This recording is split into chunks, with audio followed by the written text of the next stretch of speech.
কেমন আছেন আপনারা সবাই? আমি একটু উত্তরা যাইতেছি হালকা পাতলা কাজের জন্য। আর মূলত আজকে ভিডিওটা মার্সিডিজ, আজকে মূলত ভিডিওটাতে আসলাম সিএফ মোটর বিষয় নিয়ে। সিএফ মোটর কালকে রিলিজ হচ্ছে, আমার সাথে আমার বন্ধু নজরুল আছে, এই যে অপদার্থ নজরুল। সিএফ মোটর কালকে রিলিজ হইতেছে। কালকে রিলিজ হবে না রে সিএফ মোটর? কালকেই তো দেখলাম 19 তারিখ হয়েছে। তো কালকে সিএফ মোটর লঞ্চ হইতেছে, কোনো হাইপ নাই, কোনো লাইভের প্রোগ্রাম কিছুই দেয় নাই, বুঝছস? তাদের কোনো মাথা ব্যথাই নাই, তাদের শোরুম তো এইগুলো তাদের নাই। কিন্তু আমি দেখছি বসুন্ধরার ওই সাইডে কোনো একটা শপিং মলের নিচে মনে হয় তাদের শোরুম আছে, তাদের ওয়েবসাইটের ভিতরে ঢুকে আমি দেখছিলাম কালকে রাতে। তো হয়তো বা কোনো এক জায়গায় তারা তাদেরই করবে। আর এখনও তারা পুরো বাংলাদেশে তাদের শোরুম ডিস্ট্রিবিউশন রেডি করতে পারে নাই। নতুন কোম্পানি আস্তে আস্তে করবে, এটাই স্বাভাবিক। আমাদের তাদেরকে সাপোর্ট দিতে হবে। তো বাইকটা কিন্তু আসলে অনেক ভালো। 3টা বাইক লঞ্চিং হবে, নেকেড একটা, 2টা ফেয়ারিং বাইক, 250 SR, 300 SR আর 250 NK।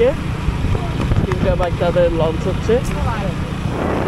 3টা বাইক কিন্তু একের থেকে এক সুন্দর। বাংলাদেশে বর্তমানে যদি কোনো সুন্দর বাইক থাকে, সবচেয়ে সুন্দর বেশি যদি বাইক থাকে, ওইটা হচ্ছে সিএফ মোটর, যেটা রিলিজ হচ্ছে। আর সবচেয়ে পাওয়ারফুল, এই কয়দিন সবচেয়ে বেশি পাওয়ারফুল ছিল সুজুকি জিক্সার। এই কয়দিন সবচেয়ে বেশি পাওয়ারফুল ছিল সুজুকি জিক্সার, খুব অল্প টাইমের জন্য, মাত্র 10-15 দিনের জন্য তারা সবচেয়ে শক্তিশালী ছিল। কিন্তু এখন সিএফ মোটর অনেক বেশি শক্তিশালী হয়ে যাবে। সিএফ মোটর 300 SR হচ্ছে 29.5 হর্স পাওয়ার আর 25 নিউটন মিটার কর, মানে অনেক পাওয়ার জিক্সারের থেকে। আর সিসিও বেশি, 300 সিসি। কিন্তু বাইক ভালো, সব কিছুই ভালো, ইন্টারন্যাশনাল মার্কেটে অনেক চলে। কিন্তু এখন আমার মতে ওইটা আসলে কিনা কি ঠিক না, ওইটা আমি বুঝতেছি না সবার। কারণ কোম্পানি হচ্ছে নতুন। বাইক চললে, যে কোনো বাইক বা যে কোনো গাড়ি হোক, বাইক চললে, গাড়ি চললে নষ্ট হইবই। তো নষ্ট হইলে ওইগুলো পাশপাতে এভেলেবল আছে কিলাই, ওইটা অনেক বড় একটা ইস্যু হয়ে দাঁড়াইবে। কিন্তু 2-3 বছর পরে তারা যদি তাদের সার্ভিস অন্যান্য জাপানিজ ব্র্যান্ড, ইন্ডিয়ান ব্র্যান্ডের মতো ঠিক সেম সার্ভিসটা দেয়, তাহলে আমি এটাই বলবো যে ওই বাইকটা নেওয়াই ভালো। আর আমি প্রাইস আপনাদেরকে আগেই বলে দিই, প্রাইস 300 SR 5 লাখের নিচে হবে। 5 লাখ, 4 লাখ 80, 90, 5 লাখ এরকমই হবে, এর উপরে হবে না। আর 250 SR যেটা, ওইটা 4-এর মধ্যে, 4.5-এর মধ্যে হবে। আজকে আবার এস্তামার মাঠে অনেক গ্যাঞ্জাম হয়েছে, নিচে এস্তামার মাঠ। 3জন মানুষ সকাল থেকে এই পর্যন্ত মারাও গেছে। তাও আমরা ব্রিজের উপর দিয়ে উত্তরা যাচ্ছি। হাজার হাজার লক্ষ লক্ষ মানুষ এস্তামার মাঠে। তো অনেক গ্যাঞ্জাম হয়েছে। 3জন মানুষ, আমি মাত্র খবরে দেখে আসলাম, মারা গেছে 3জন মানুষ, আর শত শত মানুষ আহত। ওই সাতপন্থী আর কিছু ঝামেলা নিয়ে তাদের মধ্যে গ্যাঞ্জাম চলতেছে। যাক, ওই বিষয়ে আমরা এখন না করি। বিষয় হচ্ছে ব্রিজটা থাকার কারণে অনেক উপকার হয়েছে। আমরা যখন তখন অনেক ইজিলি উত্তরা চলে যেতে পারি ব্রিজে করে। মানে ব্রিজ চলা এটা একটা প্লেনের কাজ করে।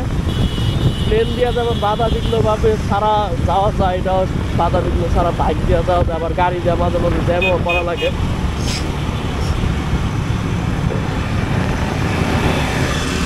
তো এই হচ্ছে আসার বিষয়। আর রিলায়েবিলিটি নিয়েও একটা বিষয় আছে সিএফ মোটরের। আমি ইউটিউবে অনেক ঘাটাঘাটি করছি সিএফ মোটর লইয়া। অন্যান্য জাপানিজ বাইক বা ইন্ডিয়ান বাইকের একটা সার্চ দিলে যেমন শত শত ভিডিও আসে পড়ে, কিন্তু সিএফ মোটরের শত শত ভিডিও আসলে আসে না, খুব লিমিটেড ভিডিও আসে। আর শর্ট আসে অনেক ভিডিও, হয়তো 3-4টা ভিডিও আমি পাইছি পুরো ইউটিউব ঘাটাঘাটি করে। খুব লিমিটেড ভিডিও তাদের, এই কারণে আমি একটু কনফিউজ আছি। আর আরেকটা কথা আমি জানাই দিই, যা কেউ আপনাদেরকে বলবে না, এই ঘাটাঘাটি করতে করতে আমি একটা জিনিস পাইছি। ওইটা হচ্ছে ইন্ডিয়াতে সিএফ মোটর সেম এই বাইকটা, মানে সেম সিএফ মোটর 300 SR বাইকটাই কিউএ ব্র্যান্ডের নামে চলে।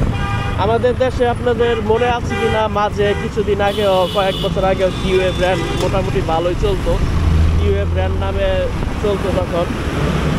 তো ইন্ডিয়াতে কিউএ ব্র্যান্ড নামে, QA Chinese brand, QA brand নামে এই সেম বাইক, সেম 300 SR লেখায়, ওইটা যেমন সিএফ মোটর 300 SR, ইন্ডিয়াতে কিউএ 300 SR নামে এই বাইকটা চলতেছে, কিন্তু খুব লিমিটেড, কয়েকটা পিসি আছে, কারণ ইন্ডিয়াতে বাইকটা সিবিইউ কন্ডিশনে আসে আর বাইকের প্রাইস অনেক বেশি ইন্ডিয়াতে। তো আমি ঘাটাঘাটি করে দেখছি এই ভিডিওটা, আপনারা সার্চ দিলে আজ পাবেন কিউএ 300 SR, ইন্ডিয়া লেখে সার্চ দিলে পাবেন, সেম বাইক, সেম কালার, সব কিছু সেম। তো বুঝলাম না যে সিএফ মোটরের সাথে কিউএ সম্পর্ক, সার্চ দিয়েছিলাম গুগলে, তখন আর কিছু পাই নাই। তো বাইক আসুক কালকে, আমরা দেখি বাইক দেখতে যাব শোরুমে অ্যাভেলেবেল হলে, এরপরে ভিডিও করবো, ভিডিও করে আপনাদেরকে দেখাবো। আর আমরা ফেসবুক পেজও খুলে নিছি, এতদিন ফেসবুক পেজ ছিল না, ফেসবুক পেজে যদি ভিডিও দেখেন আপনারা ফেসবুক পেজ থেকে ভিডিও শেয়ার করেন, ইউটিউবে তো ভিউ আসে না, তাই আমরা ফেসবুক খুলে নিছি, ইউটিউবেও আমরা ভিডিও ছাড়বো এবং ফেসবুকেও ছাড়বো।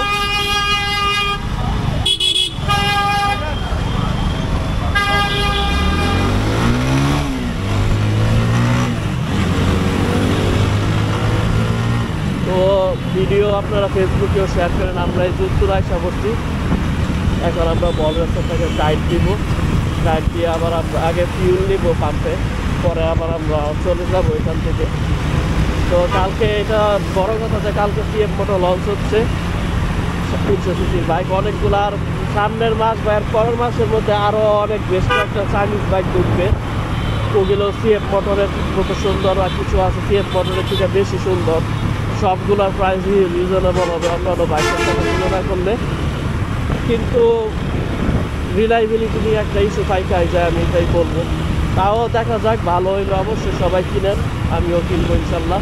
তো আমরা ব্লগ এখানে এডিট করে দিব আজকের ব্লগ। আমরা ওই কিরে পাম দি ভাইঙ্গা তালা মেরা দিছে, হ্যাঁ তেল ভরবো করতে, হাই হাই সর্বনাশ, কবি না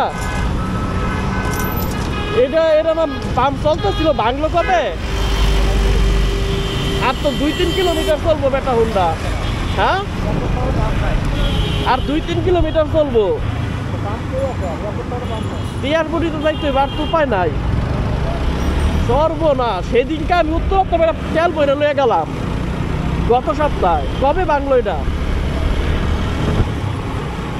বন্ধুরা আমি এই যে আজিমপুর যে পাম্পে তেল ভরি, অনেক দিন যাবত এটা বন্ধ ছিল, পরে আবার খুলছিল, গত সপ্তাহে আমি গাড়ির তেল লয়ে গেছি, এখন দেখি আয়া দেখি পাম্প ভাঙ্গা, পাম্প নাই, কি অদ্ভুত কাণ্ড, আমার বাইকে তেলও নাই। যাক আমরা এখন এয়ারপোর্টের দিক যাচ্ছি, জানি না আমার বাইক যাইব কি যাইব না, না গেলে ঠেলা নিয়ে যাইতে হইব, ঠেলা নিয়ে যাওয়ার পরে আমরা তেল করবো, আস্তে আস্তে চালাবো এখন। আচ্ছা যাই হোক বন্ধুরা, আমরা ব্লগ এখানে এডিট করতেছি, ফেসবুকে দেখলে ভিডিও শেয়ার করেন, ইউটিউবে দেখলে ওইটারাও শেয়ার করেন কোনোভাবে।